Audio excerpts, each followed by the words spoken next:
اس مجرم کو غور سے دیکھیں اور اس کے چہرے پر خوشی کی چمک دیکھیں جب اس نے دیکھا کہ کیسے امریکی پولیٹیشینز اس کو سپورٹ کر رہے ہیں، کھلے بازوؤں سے اور بڑی گرم جوشی سے اس کا استقبال کر رہے ہیں اور سب اس کے لیے تالیاں بجا رہے ہیں۔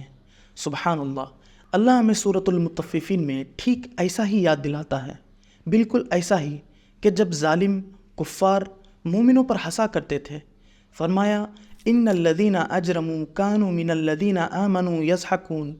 وہ لوگ جو گنہگار ہیں یعنی کفار ایمان والوں پر ہنسا کرتے تھے۔ اور پھر کچھ آیتوں بعد ہی اللہ سبحانہ و تعالی نہایت خوبصورتی سے ان کو کمپیئر کرتے ہوئے فرماتے ہیں فَالْيَوْمَ الَّذِينَ آمَنُوا مِنَ الْكُفَّارِ يَضْحَكُونَ، وہ دن آئے گا تو اس دن یعنی قیامت کے دن جو ایمان والے ہیں وہ ان پر ہنسیں گے جنہوں نے کفر کیا،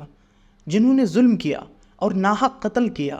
عَلَى الْأَرَائِكِ يَنظُرُونَ، وہ تختوں پر بیٹھے دیکھ رہے ہوں گے، وہ ان سب لوگوں کو دیکھیں گے جنہوں نے ناحق قتل کیا، ظلم کیا اور کفر کیا۔ هَلْ ثُوِّبَ الْكُفَّارُ مَا كَانُوا يَفْعَلُونَ، اللہ سبحانہ و تعالیٰ فرماتے ہیں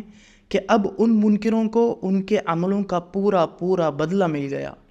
دنیا میں تو یہ لوگ، یہ مجرم اپنی کامیابی اور جرموں پر بہت فخر کرتے ہیں اور بہت سے لوگ ان کے کاموں پر تالیاں بجاتے ہیں، انہیں داد دیتے ہیں، لیکن یاد رکھیں ایک دن آنے والا ہے جب ان کے چہرے ان کے گناہوں کے وجہ سے سیاہ ہو جائیں گے۔ وہ دن آئے گا جب انہیں اپنے کیے سارے کاموں کا حساب دینا ہوگا، اور ہر شخص جو مظلوم تھا وہ اپنے تختوں پر بیٹھے ہوں گے اور اللہ انہیں بلند مقام عطا فرمائے گا اور ہر ایک کو اس کا حق ضرور ملے گا۔